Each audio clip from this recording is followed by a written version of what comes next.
Bom, o título, né, da aula, né, é Distúrbios de aprendizagem de indivíduos portadores de distrofia muscular de Duchenne. Bom, eu também vou falar um pouco sobre a minha experiência, né, de abordagem lá no ambulatório, lá no Hospital das Clínicas.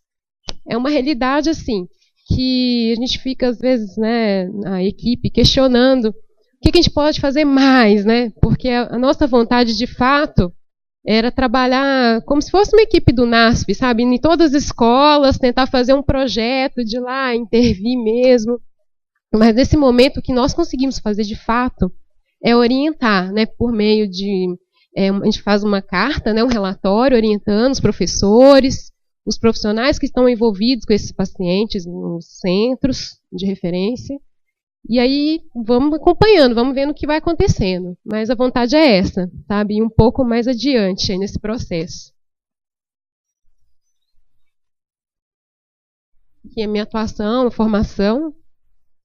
Bom, o objetivo, então, dessa aula é o quê? Orientar pais e profissionais sobre a abordagem multidisciplinar nos distúrbios de aprendizagem, portadores de distrofia muscular de Duchenne. E aí, o que é a nossa definição do aprendizado, né? O aprendizado é a capacidade de quê? De armazenar, né? Armazenar, processar a informação de forma que você consegue estruturar elas e consegue, de forma cognitiva, né, levar isso adiante por meio do seu discurso, no processo de aprendizado escolar, enfim, no processo da vida.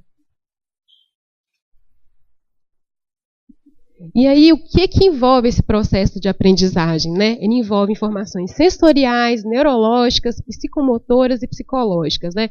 E depende também do grau de desenvolvimento mental, maturação intelectual, social, emocional e física, né? E depende também do interesse, né, e do prazer da pessoa, do indivíduo que quer participar desse processo. E aí a gente cai num processo bem complicado, né, das nossas crianças, né, Ana, que chega no ambulatório, que assim, a vontade tem ali, mas o que acontece nesse processo todo que eles não conseguem ir adiante, né, na aprendizagem? E aí tem as outras questões também, né, dependem da dinâmica escolar, né, do contexto familiar, né, as condições que a Hannah já abordou também, das condições de acesso dessas crianças na escola, né. E aí, o que a gente percebe? Né, não só nós, mas as próprias mães que vêm até o ambulatório com as queixas, e as próprias crianças também relatam, né. Eu tenho dificuldade para escrever, eu tenho dificuldade para aprender matemática, eu não consigo acompanhar o ritmo dos meus colegas em sala de aula, eu não consigo copiar né, alguma coisa que está escrito na lousa. Né, e aí as professoras também, os educadores, acham que eu não tenho condições de seguir o ritmo. É muito essa realidade assim, que a gente enfrenta diariamente. E aí, dentro do que nós, né, vemos diariamente no ambulatório, dentro de referências bibliográficas, né, que eu acabei buscando até para justificar as queixas que nós temos lá, a única literatura que eu achei que aponta, mas não descreve quais alterações de fato de distúrbio de aprendizagem essas crianças têm, né? Em 2004, esses dois autores aqui falam, né, que esses pacientes apresentam comprometimento nas áreas de atenção, memória verbal, memória de curta duração, no caso. Eles têm dificuldade de processamento também de linguagem, dificuldade nessa parte de cálculo, matemática. E aí, vendo, né, assim, por meio das nossas avaliações, o que eu achei nas avaliações de linguagem? Eu achei alterações, no caso, né, de dislexia, muitos desses pacientes que frequentam lá no ambulatório, descalculia, né, e disgrafia também, que, se vocês forem parar para pensar, são pacientes que têm um comprometimento motor em mão. Então, assim, o trabalho da fisioterapia, da terapeuta ocupacional é imprescindível para nós fonoaudiólogos, para psicopedagogos também, né?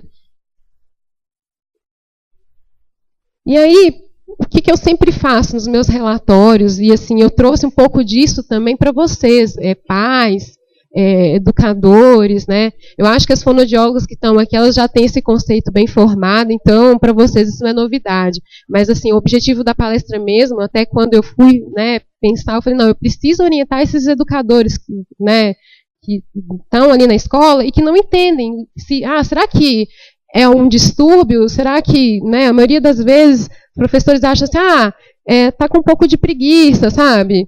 Tem muitos questionamentos, né, dos pacientes que levam para a gente. Então, o certo que nós, né, assim, o que a gente faz de forma que eu acho que é correta, é sempre abordar o que significa esses distúrbios, né? Então, dentro desses distúrbios, né, tem aí a dislexia, né? O que seria dislexia, né? É uma dificuldade, né, que o indivíduo tem de decodificar, né, esse som lá no sistema nervoso central, né? Ele recebe a informação, mas ele não consegue decodificar aqui. E aí, na hora de passar isso ali para a escrita, para o auditivo, ele faz várias distorções dos sons. Então, por exemplo, P com B, né? Sons são bem parecidos, né? Tanto na hora da pronúncia, né? Que são sons, por exemplo, se vocês forem ver o ajuste de fala deles, é P, B, né? São bem próximos. E na hora de escrever também, se vocês forem, né, se for ver a grafia desse som, eles também têm uma aproximação aí. Quando você tem essa dificuldade de decodificação, você consegue fazer essas trocas. E aí você vê isso muito nas avaliações, né? Você pede para escrever uma redação, alguma coisa, desenvolver algum texto, ou então vai trabalhar mesmo o discurso desses meninos, né, de forma verbal, você vê que tem essas trocas. É bem, né, visível. E aí, exatamente o que eu acabei de abordar, né? Quais são as características da dislexia, né? Confusão entre letras, sílabas ou palavras. Confusões entre letras que possuem um ponto de articulação em comum, que eu acabei também de falar, né? Confusão entre letras, sílabas ou palavras. Então, por exemplo, pares mínimos, né? Vamos pensar aí no par mínimo aí. Bala, cala, né? Então, eles fazem uma troca na hora de escrever. E adições ou omissões de sons, sílabas ou palavras, né? Também muito presente. Problemas de compreensão. Por exemplo, você dá a informação para eles, que é o que eu percebo muito. Você dá, por exemplo, a instrução da atividade, e aí na hora de fazer, né, essa decodificação aqui, eles fazem omissão, às vezes. É uma coisa até que eu tenho questionado muito, se esses meninos eles não têm um déficit de processamento auditivo aí, né? É uma coisa para se pensar também, né? A dislexia, pelo menos em tudo que eu tenho lido e visto nas minhas avaliações, ela não vem sozinha, ela vem com alguma coisinha aí junto, né? E o déficit de processamento auditivo, eu tenho visto assim que são um dos principais sinais que eu observo. E atraso no desenvolvimento de fala e linguagem. Geralmente, esses meninos, eles começam a desenvolver a fala de forma bem tardia, né?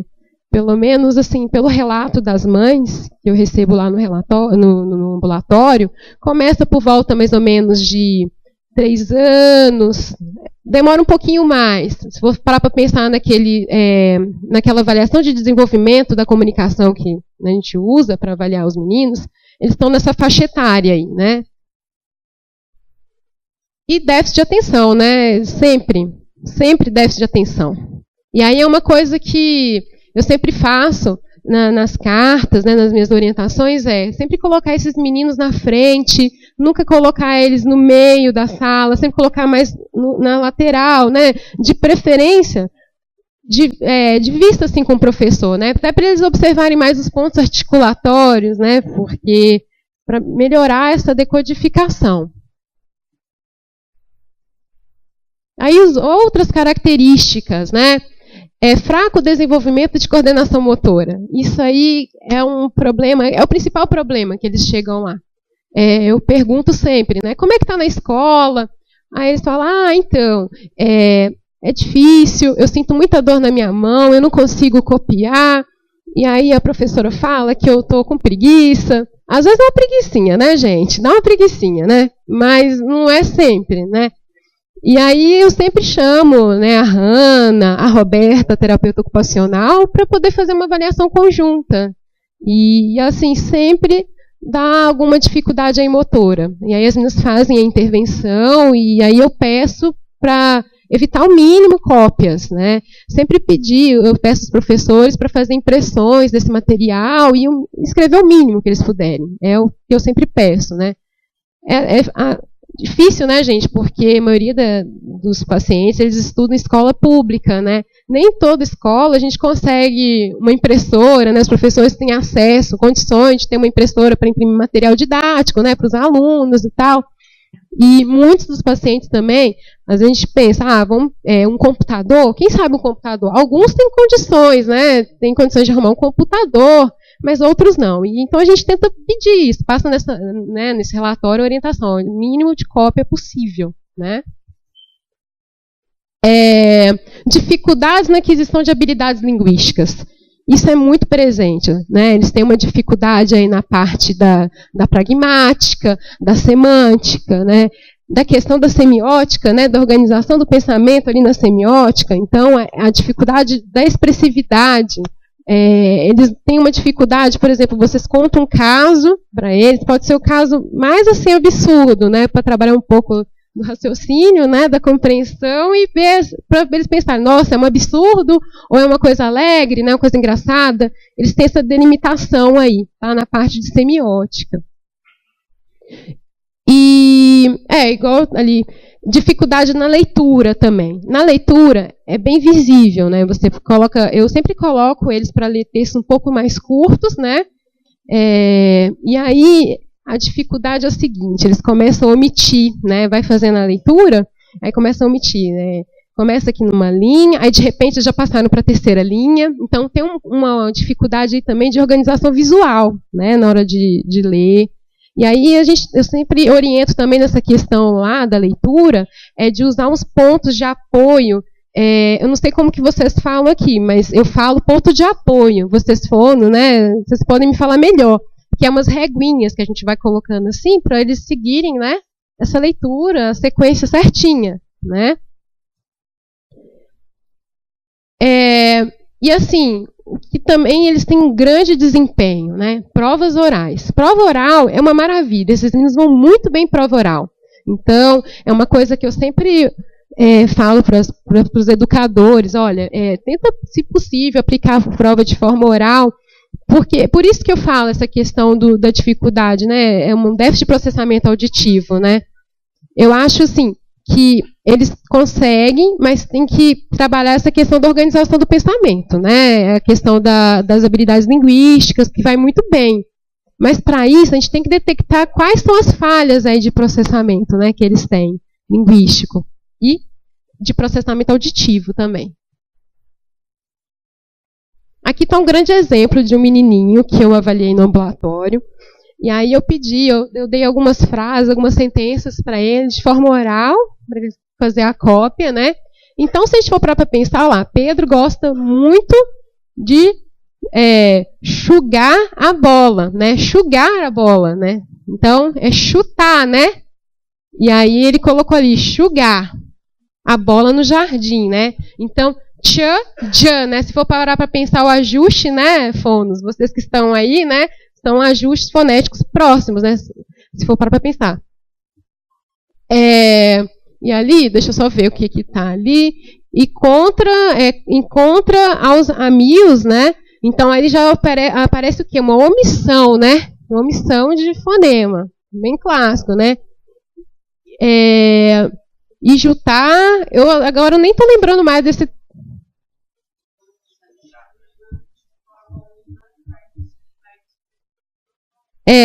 Esse menininho até, ele tem, né, um quadro de dislexia, mas ele também tem um quadro de disgrafia também aí associado, né?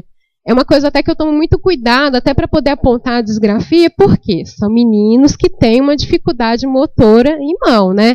Então, para apontar a disgrafia aí, tem que fazer uma avaliação mais descritiva e tal. Por isso que eu sempre peço a TO e a Físio para entrar comigo nessas abordagens. Mas é bem isso aqui mesmo. E aí vem a questão da disgrafia, né? Então, eles têm uma dificuldade de quê? De execução gráfica, né? Execução na escrita.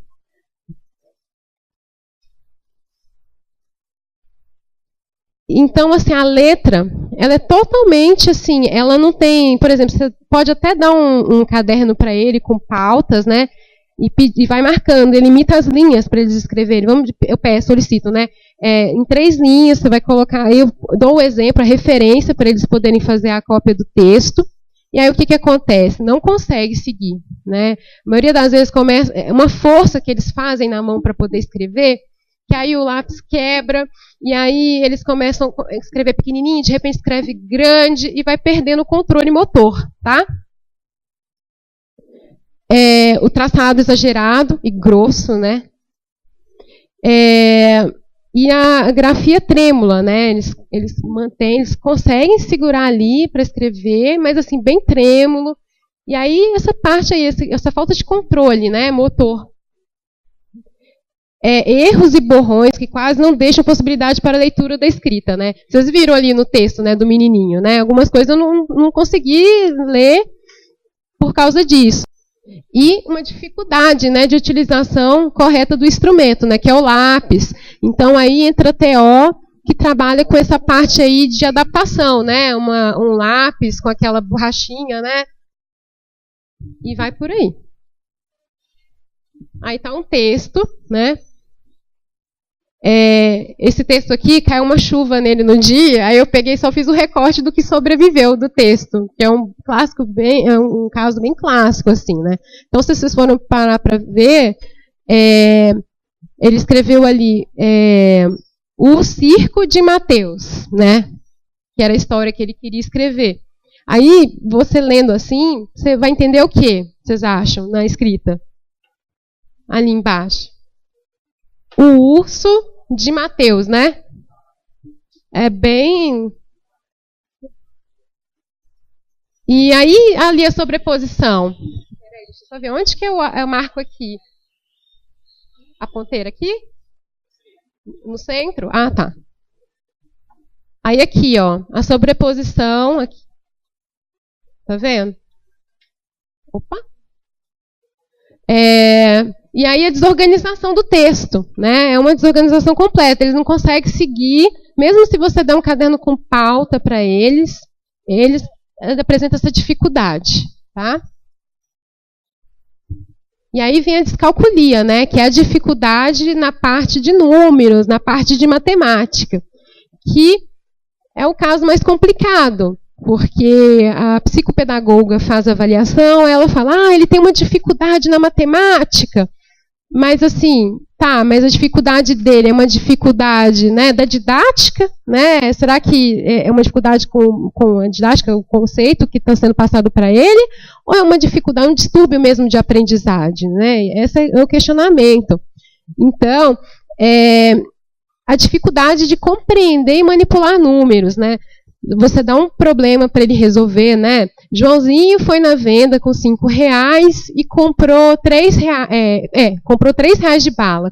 Quantos reais ele vai levar para casa? Aí ele já fica assim, ai meu Deus, 3, né? Aí por mais que você dá a referência, a pista na escrita para ele na lousa, ele não consegue desenvolver, tá? E aí o pessoal fala, então, a professora que não está dando conta, né? Não está com uma didática legal e tal. Não, tem que verificar isso direitinho aí, né? Aí entra a psicopedagoga, que tenta montar, né, materiais didáticos, né, para poder favorecer esse processo todo, aí não consegue resolver também. Aí é aquela questão, e agora? O que a gente vai fazer, né? Para onde, o que esse menino tem? Aí manda para a fono, né? Para a fono ou para o neuropsicólogo. O neuropsicólogo e o fono conseguem, de fato, diagnosticar isso, né? Por meio de avaliações. Nós temos avaliações específicas para detectar essas alterações, né? E aí as características, né? Compreensão e memorização de conceitos matemáticos. É engraçado, né? Porque o professor ele sempre manda, às vezes, algum recado e a mãe chega e fala, ele tem um exercício lá para ele seguir, né, o texto, né, pedindo para ele fazer os cálculos, né, os problemas.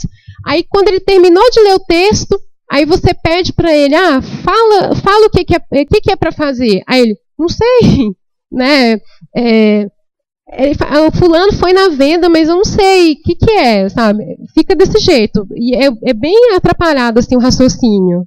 Aí o professor fica, ai meu Deus, será que... Não, aí repete de novo. Então, foi na venda, com R$5, gastou 3, quanto que sobrou? Aí ele fica, 3. Ele não tem aquela memória visual, né? Vocês devem ter muitos... Eu penso dessa forma, eu acho que a maioria das pessoas, né? Quando você recebe um probleminha para resolver, você faz aquela imagem, né? Aquela imagenzinha, assim, 5, né? Gastou 3 menos 3, vai ser igual a quanto, né? E você faz esse cálculo mentalmente. Eles têm essa dificuldade, até de memorizar essa sequência, tá? Sequenciação de números, né? Antecessor, sucessor, não só isso, mas essa sequência do problema. Eles têm muita dificuldade, né? Diferenciação de direita e esquerda, isso é muito evidente para eles, tá? Outra coisa que é visível, horas. Se você dá um relógio para esse menino, o ponteiro, ele não dá conta. É muito difícil. Você chega para ele e fala, mesmo digital, você chega e fala quantas horas? Aí ele fica 3, 4, 5. Aí em vez de pensar 3 e 45, não, aí ele para ali. Mas 3, 4, 5, aí você dá o relógio de ponteiro, fala para mim as horas. Aí ele olha, 3, aí para. Né? Então essa questão da organização, da memorização para eles é bem complicada. Compreensão de unidade de medida, né? Centena, dezena, é muito complicado. E aí, o que eu uso muito, assim, oriento nos relatórios, tudo tem que ser estímulo visual, muito visual para eles, né? Não tem como vocês usarem nada muito verbal. Tem que pegar mesmo, usar o lúdico, fazer desenhos, né? São 3 maçãs, então 3 maçãs, sabe?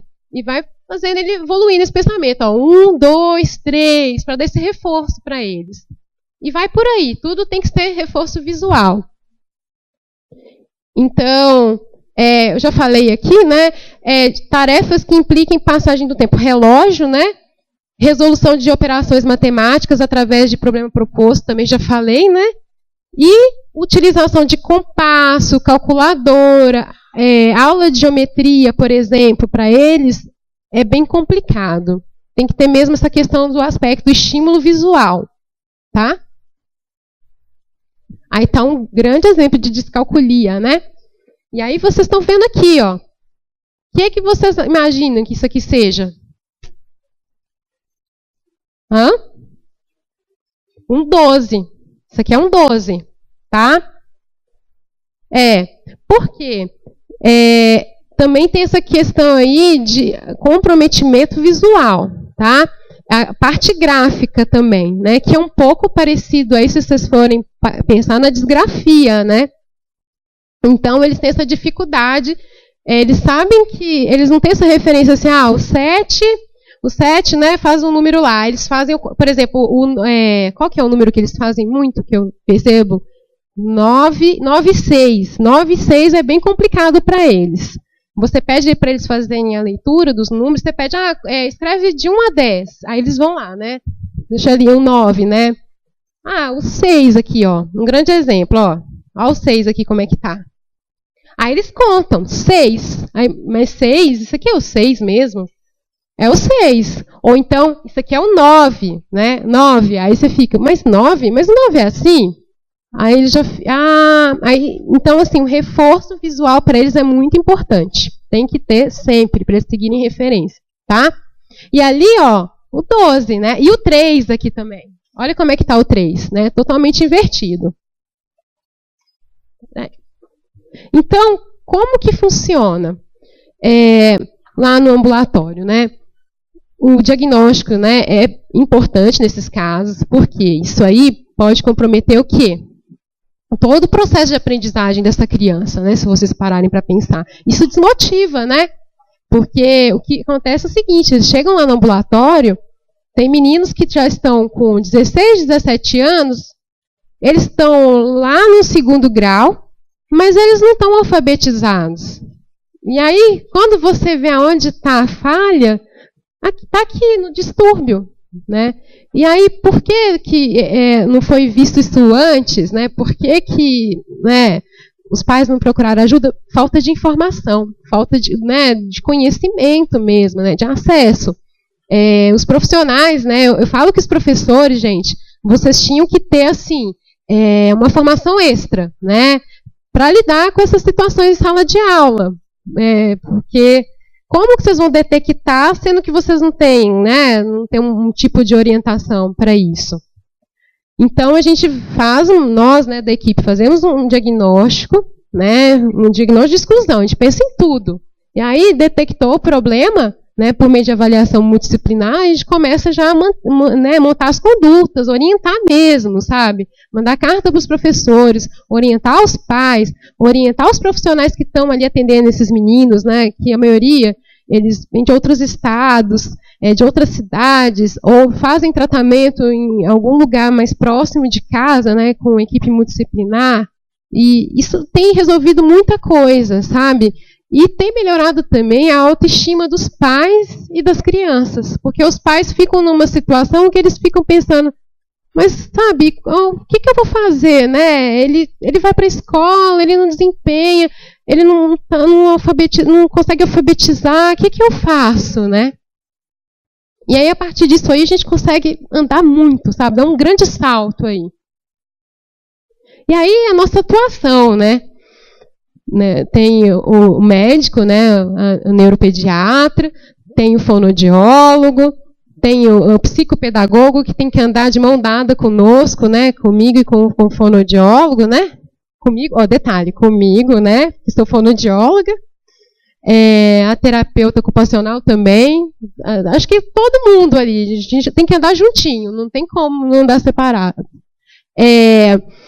E a fisioterapia, né, o psicólogo, e aí o fonoaudiólogo entra aí como, né?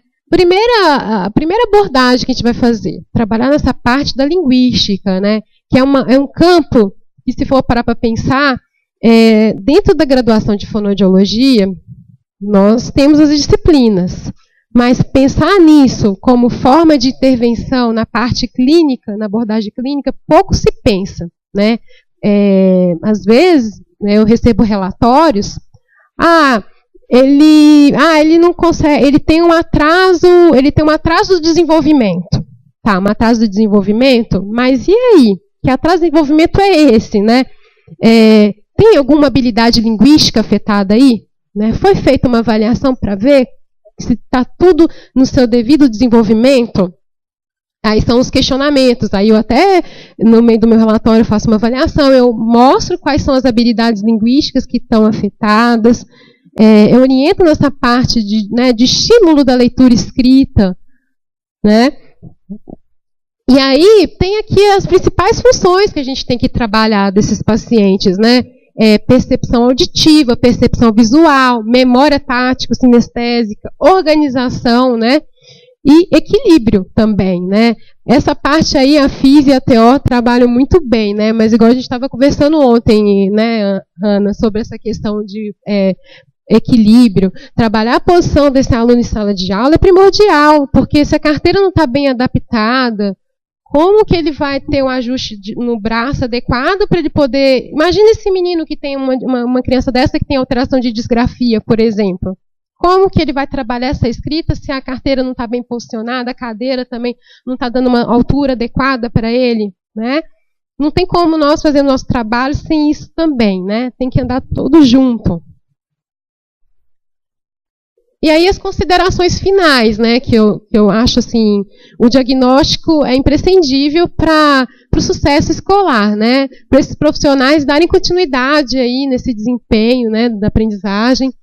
E importante também, foi o que a Hannah já falou, né, a necessidade da inclusão desses alunos, né, nas necessidades educativas especiais, que é um grande problema que nós temos, né.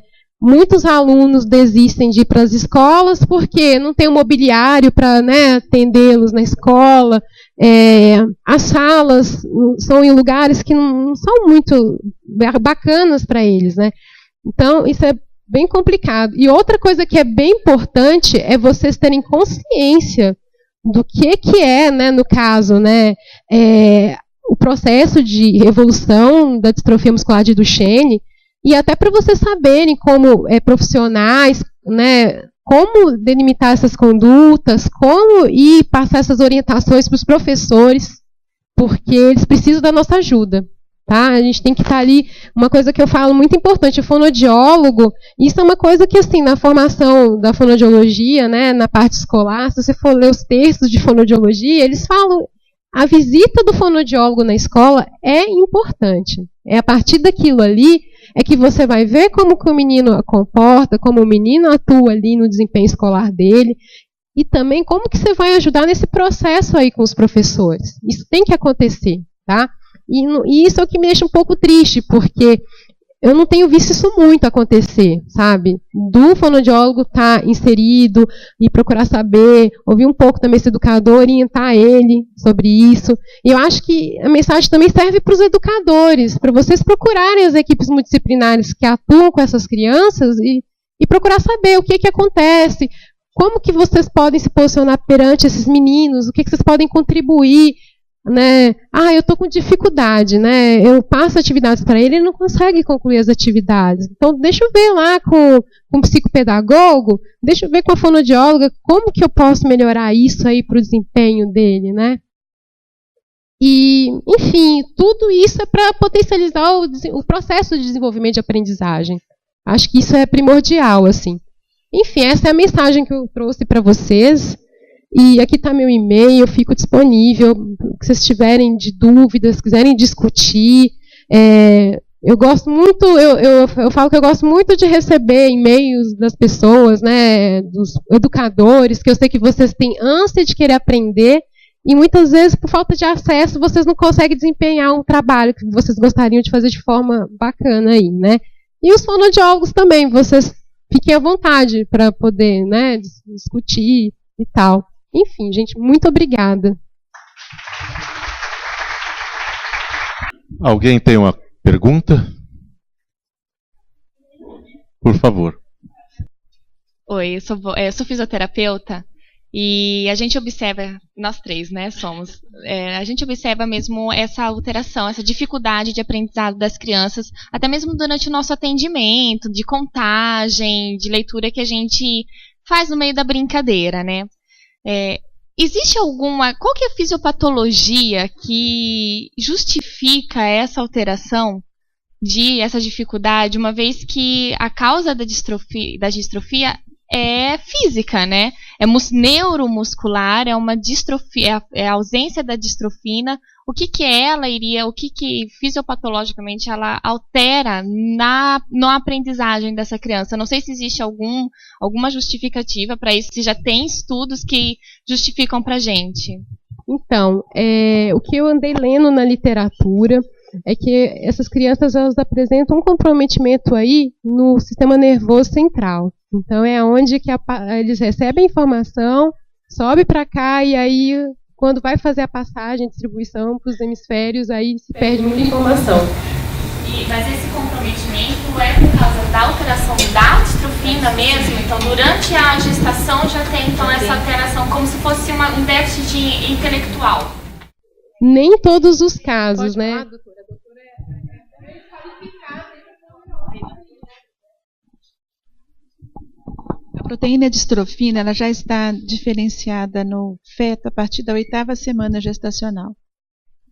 E já tem estudos experimentais recentes, estudos bem conduzidos, mostrando a expressão da distrofina nos circuitos cerebrais, envolvendo trato córtico-cerebelar, espino-cerebelar. E então você tem os vários circuitos que envolvem desde a questão da memória, a coordenação, porque você tem componente aí envolvendo cerebelo, córtex motor acessório, E então essa é uma das justificativas que justifica o porquê que nós temos 1/3 dessa população que tem essa dificuldade escolar. Ainda não está claro, do ponto de vista fisiopatológico e genético, por que existem 1/3 que não tem comprometimento, 1/3 tem distúrbios de aprendizagem e 1/3 tem deficiência mental. Até o momento, todos os estudos que tentaram correlacionar essas alterações com posicionamento, com as respectivas deleções, não foram confirmados. Então, nós temos muito que analisar aí. E aí entra uma série de conceitos que são importantes, desde neuromodulação, a questão da plasticidade neuronal, né? Então, nós temos vários, eu estava até agora aqui anotando isso, que são oportunidades de, viu, Nivaldo, para a gente conversar depois.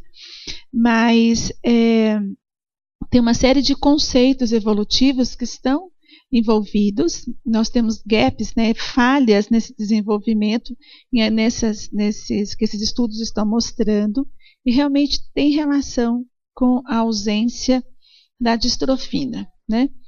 Nós temos um outro tipo de outras doenças neuromusculares, uma que não é, obviamente, é bem mais rara, que é a distrofia muscular congênita, forma merosina negativa, que é uma proteína estruturalmente presente na membrana de mielina.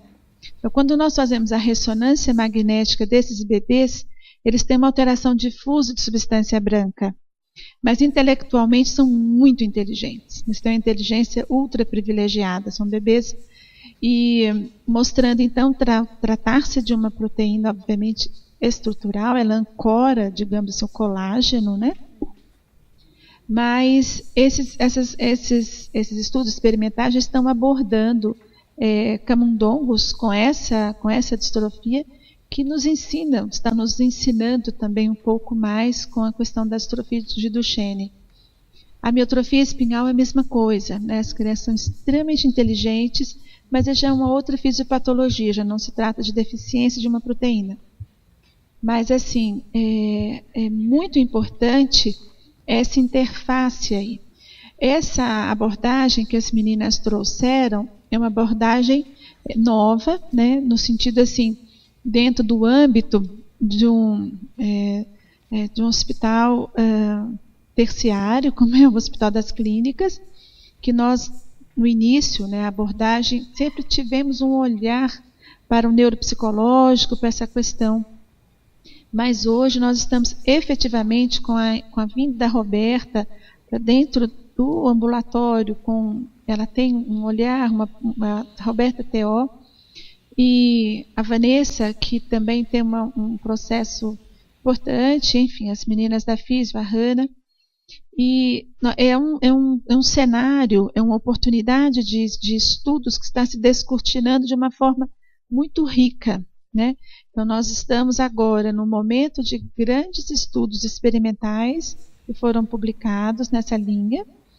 Existem pontualmente na USP mesmo alguns grupos com a Caromano, que eles, mais o Instituto de Psicologia, já começaram a fazer alguns estudos exatamente abordando testes, né, para essa questão da memória, da consciência espacial. Então, tem uma série de processos aí importantes. E um outro conceito muito importante para se abordar nessa questão da escolaridade, no desenvolvimento de todo esse processo, é o proprioceptivo, né? Essas crianças têm uma preservação da sensibilidade proprioceptiva importante, né? Porém, os veículos, ou melhor, o efetuador dessa percepção é muito deficiente, né? Até o que a Vanessa comentou várias vezes a respeito das dispraxias, que é essa não utilização correta de um determinado movimento, né? Execução, e do tremor. Esse tremor tem muita relação com a fraqueza, que é progressiva e que é corroborada pela instalação das deformidades que vão se instalando.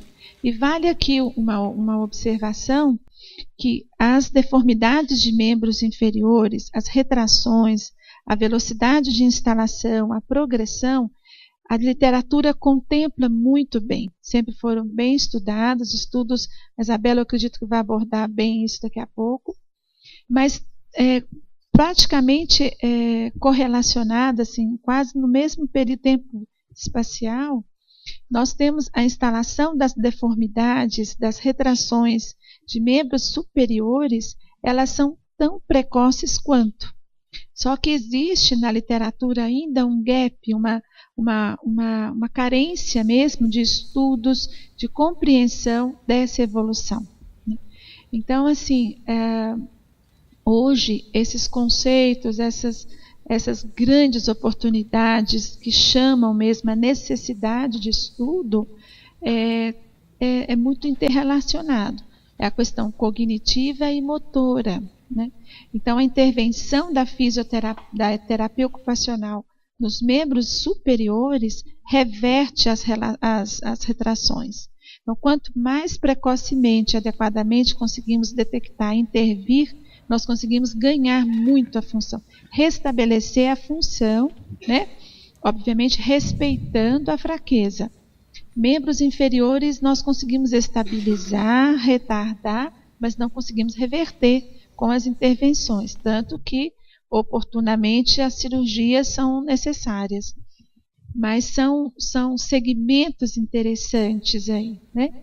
E uma série de observações hoje, nós estamos tendo oportunidade, que essas crianças estão sobrevivendo mais e melhor. Então, eu acredito que essa próxima década nossa de estudo vai contemplar muito isso, né? O grande foco que a literatura sempre deu para membros inferiores, que obviamente está corretíssimo, nós cada vez estamos desmistificando a questão da marcha. A marcha chega em um determinado momento, ela não vai existir, ela muitas vezes impõe um desgaste muito grande a esse corpo, prejudicando funções muito importantes e que tem chance de serem ganhos, de melhorar, de ganhar. Sim. Então esse é um ponto, sabe? Mas essa abordagem é cada vez mais inquietante, é bonito de ver e é muito necessário. Eu acredito, sinceramente, que a partir dessas observações e das possibilidades de conhecimento que nós estamos andando a passos largos, isso vai ser o elo de ligação que precisa para que nós ofereçamos instrumentos de trabalho para a pedagogia, sabe? Para o ambiente de sala de aula. Então, quando nós relatamos uma série de dados, isso é muito importante. Quando a Vanessa veio para o ambulatório, ela, pouco a pouco, ela foi me trazendo, sempre, todos os dias, no final, ela me trazia alguns relatos. Ela falou: doutora, a senhora sempre achou que aqui tinha muita dislexia e muita descalculia, né? Mas o que eu percebo existe, mas não são tantas quanto a gente estava imaginando, assim, grosseiramente. O que existe, na verdade, é uma inadequação, né, no processo de alfabetização. E é verdade. Quando nós oferecemos instrumentos para essa criança e oferecemos condições para esse professor trabalhar, essa criança deslancha maravilhosamente bem. Pra vocês terem uma ideia, esse ano 27 pacientes meus foram aprovados no vestibular. E não é por causa de cota, de facilitação, não. E 3 deles, por questão de inadequação mesmo, e por N questões, essas crianças se ausentaram da escola. E um deles não acompanhava o telecurso da Fundação Roberto Marinho todos os dias. Então, logo ele fez 17 anos, ele fez o telecurso, 1º grau, em seguida fez o 2º grau e entrou para a USP, para a engenharia. Esse menino, para vocês terem uma ideia, o quanto que é sério isso, essa criança, aos 7 anos de idade, ele alfabetizou a mãe dele. 6, 7 anos. E essa criança, por volta de 11, 12 anos, foi transferida da escola regular para a PAI, porque tido um diagnóstico de deficiência mental. Não sei quem deu, não sei como isso aconteceu, mas ele saiu da escola regular. E, obviamente, ele não foi para a PAI, né? E esse menino hoje estuda engenharia na USP, está fazendo mecatrônica. Então, assim, é lógico que é fantástico essa situação, né? É a realidade. E não existem, eu falo que não existem anjos e nem vilões. Existe um grande equívoco em todo esse cenário que tem que ser, obviamente, apurado e melhorado, né? É como nós falamos, não podemos jogar pedra no governo porque não temos nenhuma ação positiva para essas crianças, porque o governo não sabe que esses pacientes existem, não existe uma estatística oficial para isso. Então tem muito que se esclarecer, digamos assim, né? O processo. Mas eu pergunto uma coisa, era inclusive uma pergunta que eu tinha elaborado antes de começar toda essa discussão. Assim, como é que a gente poderia abordar precocemente, conseguir detectar precocemente uma situação desse tipo e determinar, por exemplo, em que terço da população estaria esse indivíduo? Você sabe, hoje os estudos neuropsicológicos já mostram bem isso. Então, assim, nós já conseguimos ter essa definição, o Nivaldo, no pré-escolar. A gente já tem isso. Então, faz parte desse universo de avaliação com as respectivas intervenções, o estudo análise evolutiva neuropsicológica deles. Então, tem instrumentos suficientes para detectar precocemente isso? E é um instrumento de muito boa dominância, assim, bem dominado pelos psicólogos. Então, a gente consegue. E hoje nós temos outros instrumentos, até a Hannah vai fazer o mestrado dela, enfim. Existem hoje já escalas, né, que nos permitam avaliações manuais, né, de membro superior mais finas, adequadas, assim, que foram desenvolvidas para a DMD, né? E, obviamente, essas avaliações que a fono, nessa atuação dentro da linguagem escrita, linguagem oral, etc., vem trazendo e agregando. Ou seja, tem que ter realmente essa abordagem multidisciplinar, multiprofissional, com um olhar de diferentes ângulos, né? A visão, eu falo que eu sou baixinha.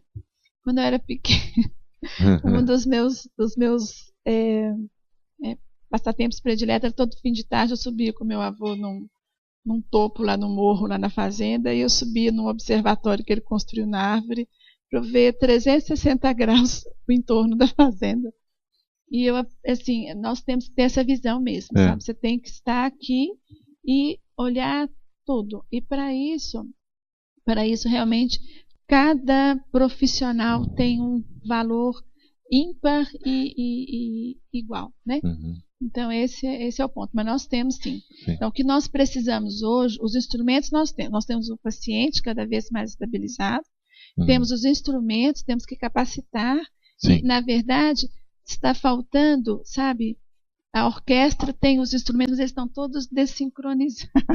Então nós estamos precisando pegar a batuta mesmo e integrar. Todos, a integração é o ponto. E aí, uma outra questão que eu queria fazer, talvez, para a doutora Hannah, é como que a gente poderia fazer realmente uma inclusão desse indivíduo, por exemplo, na escola. Que mecanismo, que tipo de coisa seria importante para a gente conseguir proporcionar uma real inclusão desses indivíduos no processo educativo, na sociedade em geral? Eu acho que vai bem de encontro ao que a doutora Benedetti falou agora no final, e que foi o final da minha fala também. Os educadores estão tentando, a equipe de apoio clínico, vamos dizer assim, né? O médico, o nutricionista, fisioterapeuta, está todo mundo trabalhando de alguma forma para melhor assessorar esses meninos. O que falta é todo mundo conseguir se entender e trabalhar junto. E eu acho que isso é uma demanda que está muito relacionada às demandas da sociedade. Dos pais terem essa... Por isso que eu comecei falando de lei. Porque a gente precisa ter essa movimentação da sociedade civil para que a inclusão aconteça. Essa conscientização da sociedade para que a inclusão aconteça. Então, a gente tem o instrumento, a gente tem a órtese de membro superior para que a gente mantenha as amplitudes de movimento de membro superior por mais tempo. A gente tem. Mas o que a gente vai conseguir disso se as cotas, por exemplo, para inclusão nas empresas não são respeitadas?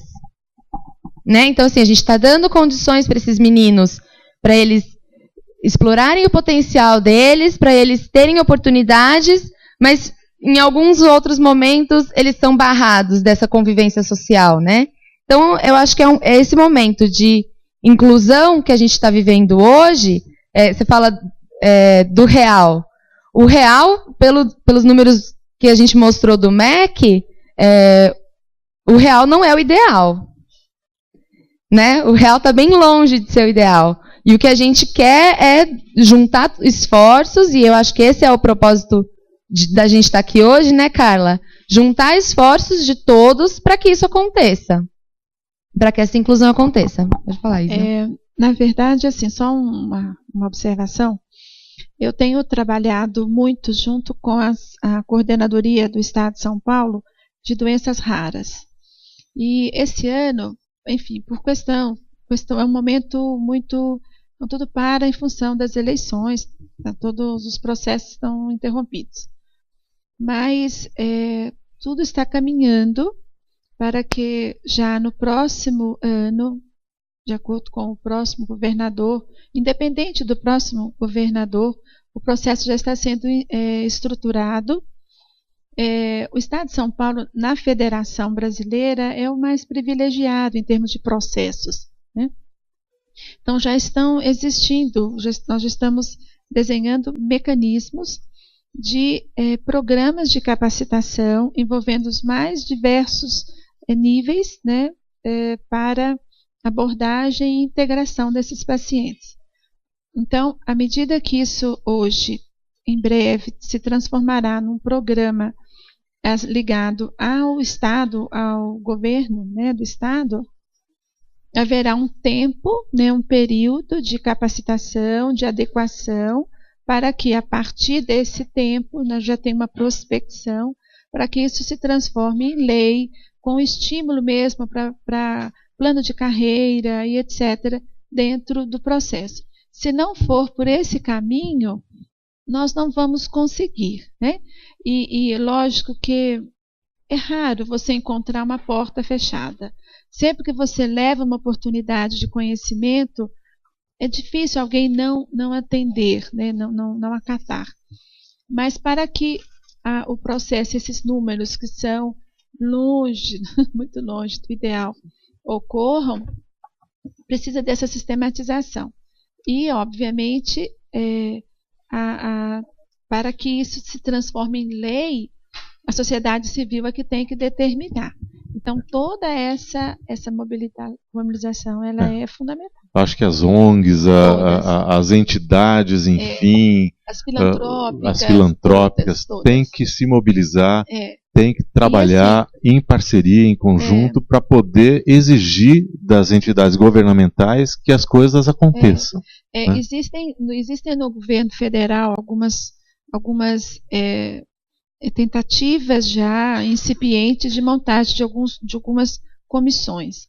Infelizmente, nem sempre quem está à frente das comissões é qualificado, né? Tem alguns vieses aí. Mas, felizmente, hoje nós temos, dentro do que é atual, do Congresso atual, considerando o Senado, nós temos uns 8 parlamentares muito sérios, senadores e deputados federais, envolvidos nesse processo. E eles vêm, né, assim, de uma forma respeitosa, de uma forma, eu diria que muito profissional, consultando e assim, se aproximando de profissionais que estão na linha de frente de abordagem aí. Então, você vê, né, no meio de tantos, mas 8 já é um bom número. São senadores e espero que eles se reelejam, porque são pessoas que realmente se comprometeram, estão né? comprometidas mesmo. Eles têm e não adianta, toda ação, toda reação, ela tem que ter uma ação por trás. E são pessoas que estão envolvidas com questões pessoais das próprios indivíduos ou de pessoas muito próximas. Perfeito. Que têm necessidades especiais, né? Que têm algum tipo de deficiência. É normal isso, é normal. Frequente isso. Não adianta. Nesse meio que nós estamos, se não existir um interesse, sensibilidade para isso, não, acho que é não fundamental. Vai. Então, assim, não é uma causa que atrai investimentos, né? Não é uma causa que dá lucro, que dá visibilidade. Hoje, quando você vai buscar recursos para meio ambiente, é o que mais tem, né? Fantástico, não que esteja errado.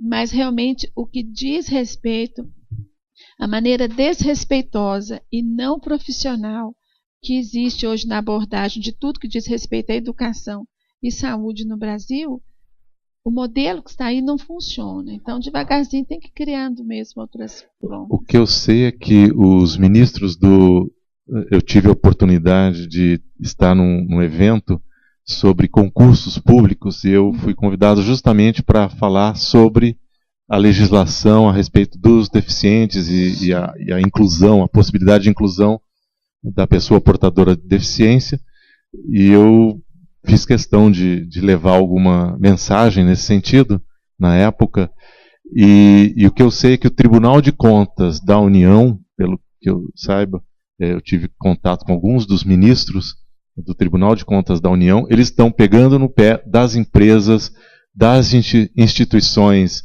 públicas que têm concursos públicos e que demandam percentuais legais para que haja entrada de pessoas para atividade no serviço público e nas empresas privadas também. Acho que isso é uma coisa que a gente precisa exigir. Ponto. É isso. Então, por favor. Na verdade, é só uma colocação. Eu sou Isabela, sou fisioterapeuta.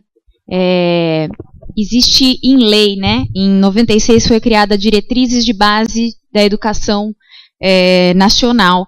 E uma parte da lei, vou ler aqui rapidinho, fala o seguinte: haverá, quando necessário, serviços de apoio especializado na escola regular para atender às peculiaridades de clientela de educação especial. Isso é lei. E no Estado, em 2001, foi criado o CAP, que é o Centro de Apoio Pedagógico Especializado, que garante formação para os professores, educadores, para atender indivíduos com alguma deficiência, né? Eu acho que é para responder e instigar a gente de o que falta. Na verdade, o que falta é a gente cobrar que a lei seja cumprida, né? Lógico que a gente está aqui falando de uma clientela específica, que são as distrofias, mas isso acontece com quem tem paralisia cerebral, isso acontece com qualquer deficiente, seja físico, visual, auditivo, intelectual. Então, as leis existem, a gente precisa cobrar para que elas sejam colocadas, e aí vai precisar não só de leis, mas de grupos que vão ajudar a especializar esses profissionais. Em 2009, foi feito um trabalho de mestrado na UFSCar, com crianças deficientes e várias deficiências. E eles questionaram para as crianças quais eram as barreiras que elas enfrentavam na escola. A gente acha que a barreira maior é estrutural, física. 75% falaram que a principal barreira é atitudinal, quer dizer, a atitude das pessoas, né? É os colegas da sala de aula, são os professores, os educadores. Então, a barreira existe, não só física, a lei existe, a gente precisa cobrar que ela seja cumprida, né? Queria só dar um testemunho de algo que eu vivenciei. Há 10 anos eu passei por um tratamento de câncer e passei por todos os processos e, enfim. Quando eu voltei, e essa foi a parte mais fácil, quando eu voltei a trabalhar, a coisa mais difícil foi enfrentar o olhar de descrédito das pessoas com a minha pessoa, tipo assim, nossa, você está viva? Porque a lógica era eu ter morrido. E para contrariar, eu vivi. Então, assim, mas esse é o ponto. A gente estava até comentando sobre isso agora. É complicado você, por exemplo, a escola tem colégios que chegam e falam, eu não faço inclusão, não me habilito a isso. Né? Eles falam e não aceitam. Mas se tem uma lei, ele vai fazer, porque ele tem essa lei. Mas o quanto esse indivíduo que não é bem-vindo, como será o dia a dia? Né? Será que todas as pessoas têm essa altivez de falar, eu posso, eu quero, eu vou, e vou fazer? Né? A criança, então, entra muito bullying, tem muita questão aí. Né? Então, assim, tem uma questão humanística muito séria envolvida. Né? E isso, enfim, dão discussões aí calorosas por algum tempo. Mas esse é um ponto. Então, isso que a Isa acabou de dizer é muito importante. E realmente o que mais conta, né, é exatamente o olhar da não aceitação. Né? Então, isso é algo que a gente tem que, enquanto profissionais na linha de frente, tem que fazer uma autorreflexão e parar e pensar o quanto que uma forma de você, uma frase que você lança, o que isso pode representar na vida de uma criança ou de uma pessoa. Então, esse é o ponto mesmo, né? Para, digamos assim, viabilizar um determinado processo. Então, esse é o ponto. Ok?